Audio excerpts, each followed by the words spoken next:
సావిత్రిబాయి పూలే భారతీయ సంఘ సంస్కర్త మరియు ఉపాధ్యాయుని మరియు రచయిత్రి. ఆమె నిమ్న వర్గాల అభ్యున్నతి కృషి చేసిన జ్యోతిరావు పూలే భార్య. కుల మత భేదాలకు అతీతంగా సమాజాన్ని ప్రేమించిన ప్రేమ స్వరూపిణి.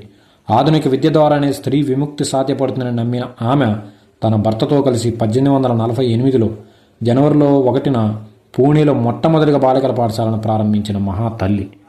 మొదటి మహిళా ఉపాధ్యాయురాలు కూడా ఆమె మన దేశానికి. అయితే ఈమె గురించి కొన్ని జీవిత విశేషాలను మనం తెలుసుకుందాం.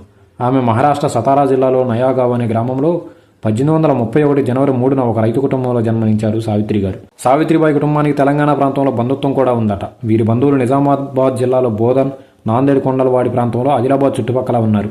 బోధన్ ప్రాంతపు మున్నూరు కాపులు వీరికి చుట్టాలు. ఆమె తన 9వ ఏట 12 ఏళ్ల జ్యోతిరావు పూలేను 1840లో వివాహమాడింది. నిరక్షరాస్యులుగా ఉన్న ఆమెకు భర్త జ్యోతిరావు పూలే మొదట గురువుగా మారి ఆమెకు విద్యను నేర్పారు. జ్యోతిరావు పూలే ప్రోత్సాహంతోనే ఇంట్లోనే అక్షరాభ్యాసం చేసి విద్యావంతురాలైంది ఆ మహాతల్లి.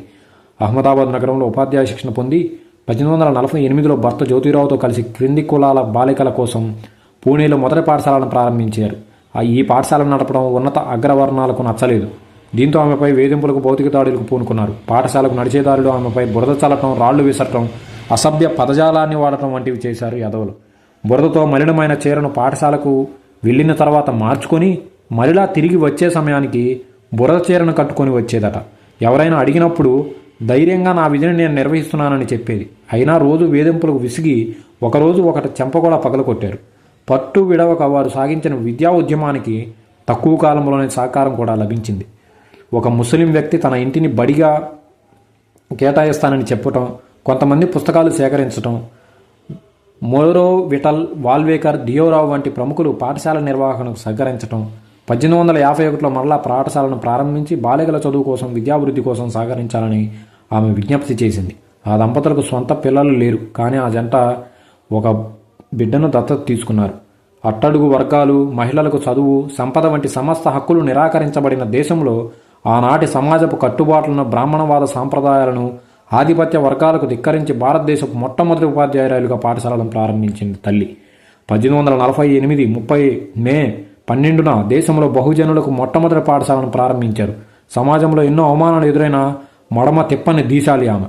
కేవలం 4 సంవత్సరాల్లోనే గ్రామీణ ప్రాంతాల్లో 20 పాఠశాలను ప్రారంభించారు. ఉచిత విద్యను కూడా అందించారట.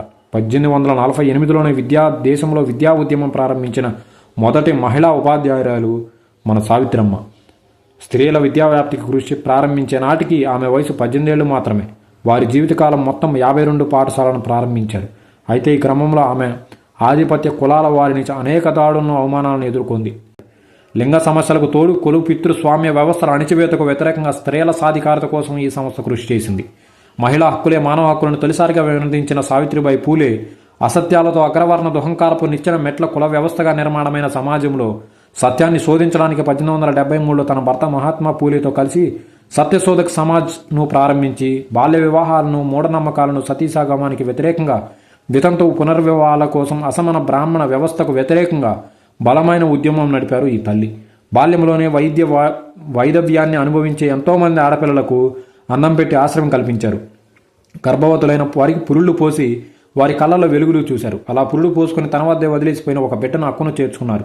యశ్వంత్గా నామకరణం చేసి తమ ఆశయాలకు, ఆకాంక్షలకు అనుగుణంగా పెంచి పెద్ద చేశారు. వితంతువులకు శిరోమండనం చేయడాన్ని తీవ్రంగా ఖండించారు.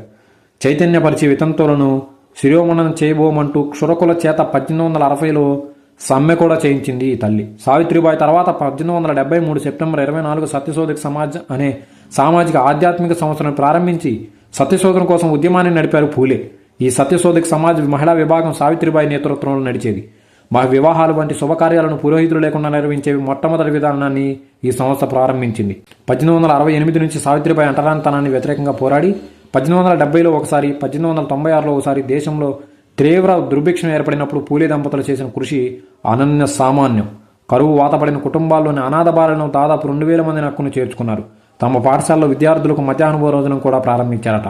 సావిత్రిబాయి సంఘ సంస్కర్తగానే కాదు, రచయిత్రిగా కూడా వేగుచుక్కగా నిలిచిందామె. అయితే 1890 నవంబర్ 28న జ్యోతిరావు పూలే మరణించడంతో సావిత్రిబాయి పూలే అంతులేని దుఃఖ సాగరంలో మునిగింది.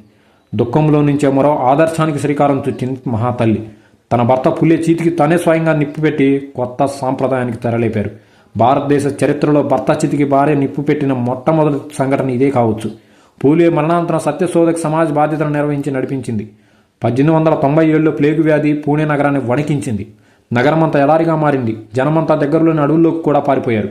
అయినా సావిత్రిబాయి పూలే కొడుకు యశ్వంత్తో కలిసి వ్యాధిగ్రస్తులకు సేవ చేసింది ఆ మహాతల్లి. 1896-97 సంభవించిన తీవ్ర కరువు, ప్లేగు వ్యాధి మహారాష్ట్ర జనజీవనాన్ని అతలాకుతలం చేశాయి. ఈ పరిస్థితుల్లో కరువు ప్రాంతాల్లో దళితులు, పేదల కోసం జోలపట్టి వివరాలు సేకరించి ప్లేగు వ్యాధి సోకిన పేదలకు దగ్గరుండి సేవలు అందించింది ఆ మహాతల్లి. 1890వ దశకంలో ప్లేగు వ్యాధి బారిన పడిన పిల్లల కోసం వైద్య శిబిరాలు నిర్వహించింది. దుర్భరమైన కరువు పరిస్థితుల్లో కూడా రోజుకు 2000 మంది పిల్లలకు భోజనాలు పెట్టించింది. ప్లేగు వ్యాధి సోకిన మాంగ్ లాంటి దళిత కులాలకు చెందిన దళిత చిన్న పిల్లలకు తన చంకన వేసుకుని చికిత్స చేసి కాపాడింది ఆ మహా తల్లి. చివరికి ఆ ప్లేగు వ్యాధి సోకి మార్చి 10న 1897లో మరణించారు. ఆమె దత్తపుత్రుడు యశ్వంత్ అంత్యక్రియలు జరిపించాడు. సావిత్రిబాయి పూలే జయంతిని భారతదేశం మహిళా ఉపాధ్యాయురాల దినోత్సవంగా జరుపుకుంటున్నాము. 1997లో భారత ప్రభుత్వం సావిత్రిబాయి జ్ఞాపకార్థం తపాలా బిళ్లను కూడా విడుదల చేసింది. పూణే విశ్వవిద్యాలయానికి సావిత్రిబాయి పూలే పేరు కూడా పెట్టారు. ఇలాంటి మహాతల్లులు